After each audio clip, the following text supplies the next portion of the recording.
سید توکل شاہ بالوی علیہ رحمہ آپ فرماتے ہیں جب کوئی بندہ عبادت میں اور یاد خدا میں مشغول ہوتا ہے تو آپ فرماتے ہیں کہ اس پہ کثرت کے ساتھ آزمائشیں اور فتنے وارد ہوتے ہیں، یعنی اللہ سے کہ اس بندے کو پریشان کرنے کے لیے کثرت کے ساتھ فتنے بھی وارد ہوتی ہیں، آزمائشیں بھی وارد ہوتی ہیں۔ شاہ صاحب فرماتے ہیں مگر درود پاک کا یہ بہت بڑا خاصہ ہے کہ اس کا ورد رکھنے والا بندہ جو ہوتا ہے اس پہ کوئی فتنہ اور ابتلا نازل نہیں ہوتا، کیونکہ حفاظت الہی شامل حال ہوتی ہے۔ اور ساتھ فرماتے ہیں کہ ہم نے دیکھا ہے جب وہ بلیات، کیونکہ صاحب کشف بزرگ تھے، آپ فرماتے ہیں کیونکہ ہم نے دیکھا ہے بلیات جب نازل ہوتی ہیں تو وہ گھروں کا رخ کرتی ہیں، یعنی گھروں میں داخل ہونے کی کوشش کرتی ہیں، تو لیکن وہ فرشتے جب وہ آتی ہیں درود پاک پڑھنے والے کے گھر کے پاس تو وہ فرشتے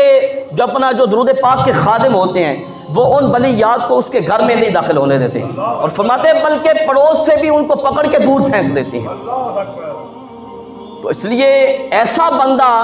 کہ جس کو اگر ذکر و اذکار کرنے سے یہ لوگوں کے ساتھ ہوتا ہے، یہ شاہ صاحب یوں نہیں فرما رہے کہ جب بندہ عبادت میں یا یاد خدا میں ذکر خدا میں مشغول ہوتا ہے تو فتنے نازل ہوتے ہیں، آزمائشیں نازل ہوتی ہیں، بہت ساری دشواریاں پیدا ہوتی ہیں، دقت آتی ہے۔ تو اگر کوئی ایسا بندہ ہو کہ جس کو ذکر خدا کرنے کی وجہ سے عبادت کی وجہ سے اس کو دقت آتی ہو تو اس کو چاہیے وہ درود پاک کی کثرت کرے۔